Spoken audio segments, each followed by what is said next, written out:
ওয়ালাইকুম আসসালাম ওয়া রাহমাতুল্লাহি ওয়া বারাকাতুহু। একজন মুসলিমের জন্য কোরআন এবং বিশুদ্ধ হাদিস মানতে হবে।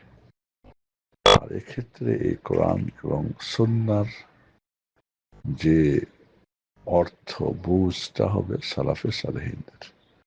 সাহাবা ইকরাম রাদিয়াল্লাহু তাআলা আনহুম অবশ্যই এই কোরআন এবং সুন্নাহ বুঝেছিলেন, আমল করেছিলেন, অন্যকে বুঝিয়েছিলেন, আমল করার উদ্বুদ্ধ করেছিলেন। সেটাই নিতে হবে। কোরআন বলবো আমরা, এর সাথে যদি বিশুদ্ধ হাদিস না বলি সেক্ষেত্রে আপনার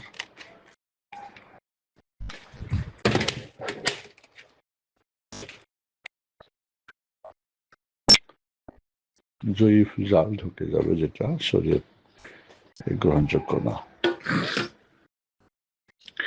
পরে যেটা যদি সালাফে সালেহিনদের বুঝ না বলি তাহলে বিভ্রান্তি চলে আসলো। তো সালাফে সালেহিন বলতে সাহাবা ইকরাম রাদিয়াল্লাহু তাআলা সবার ঐক্যমতে, এরপরে তাবেঈন যারা, এদের ব্যাপারে কিছুটা দ্বিমত আছে, এরপরে তাবেঈন এদের ব্যাপারে আরো একটু দ্বিমত রয়েছে। তবে বেশিরভাগ হলো আমাদের মত যে সাহাবী তাবি তারাই সালাফে সালেহিন।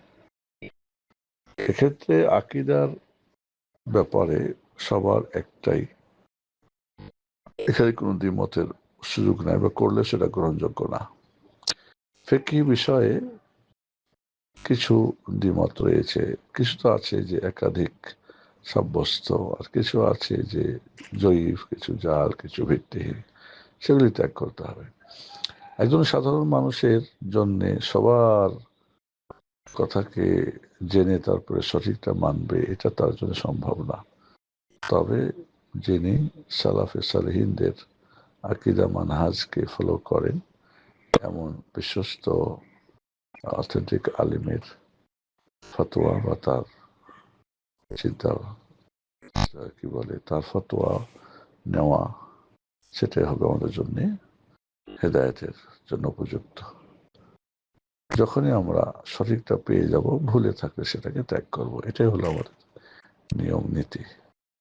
সত্যের সঙ্গে থাকতে হবে, যেখানেই হোক, যার সাথেই হোক। বারাকাল্লাহু ফিক।